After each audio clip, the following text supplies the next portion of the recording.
हो सांगतो ते स्पष्ट सांगा ना जरा. ऑर्गॅनिक मॅन्युअर होतं. ऑर्गॅनिक मॅन्युअर म्हणजे पोल्ट्रीचं रिमेन असतं ना, पोल्ट्रीमध्ये पक्ष्यांची जी लीद असते, हां त्याला हां नाही लीद असते, कीड असते, त्याचं ते शेतात टाकण्यासाठी वापरतात.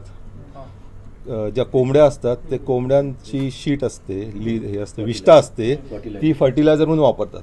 पण त्याला वासही उग्र असतो, त्यामुळे तो गांजाचा वास मारला जातो.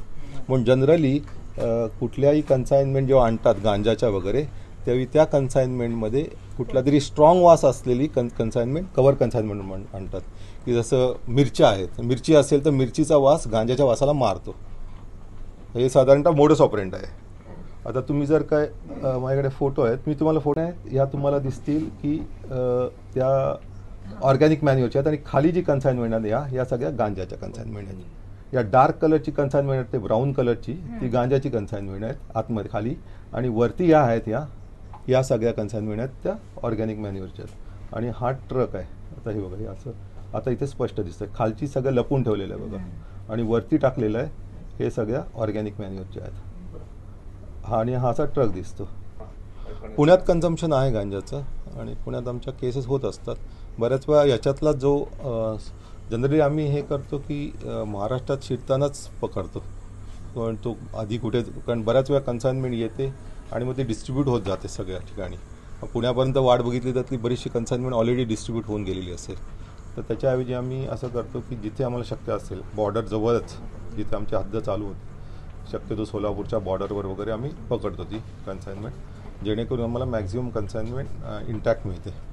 त्यातली काही कन्साइनमेंट सोलापूरहून पुण्याला येऊ शकते, नाही म्हणता येत नाही.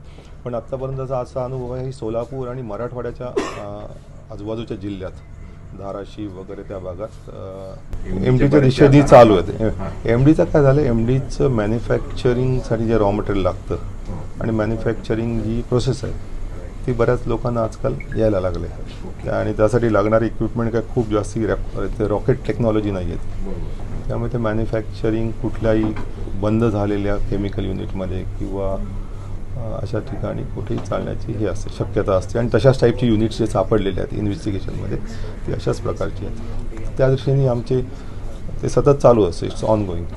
त्याच्याबद्दलचं इंटेलिजन्स इन्फॉर्मेशन गॅदरिंग, कारण कन्झम्पशन बऱ्यापैकी आहे, कारण ते इझिली अवेलेबल आहे आता.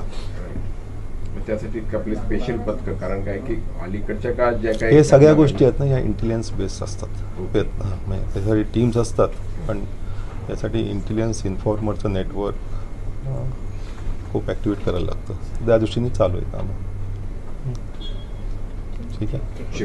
याच्यात पार्टली ॲडव्हान्स पेमेंट होतं, पार्टली विकून नंतर मिळतं. तुमचा किती त्याच्यावर विश्वास आहे आणि तुमची कितवी खेप आहे, किती वेळा तुम्ही ट्रान्झॅक्शन केलेलं आहे याच्यावर अवलंबून असतं. कितवी होती याची 3री-4थी ट्रेप होती. छोट्या छोट्या क्वांटिटी आधी आणलेल्या आहेत त्यांनी.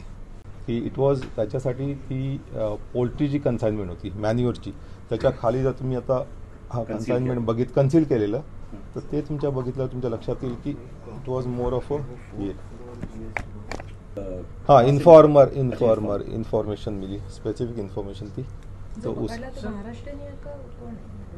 नाही गांजा घेऊन आरोपी महाराष्ट्रीयन की बाहेरचा. अच्छा, असं पण असतं का? तर महाराष्ट्रातलाच आहे तो गांजा. काही नक्षल संबंध आहे का? नाही, अजून काही त्याचं हे झालं नाही. पण त्याचं नाव आहे सुधीर नाव आहे त्याचं वय सांगतो, असं मिड एजचं आहे, मला वाटतं 30s मध्ये असेल.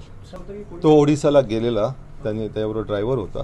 त्यांनी हे घेतलं, ड्रायव्हरला हे सांगितलं हे ऑर्गॅनिक मॅन्युअर म्हणजे हे आणायचं आहे, कन्साइनमेंट आणायचं, त्याला काही माहीत नव्हतं. आणि ती कन्साइनमेंट ओरिसाहून तो घेऊन येत होता.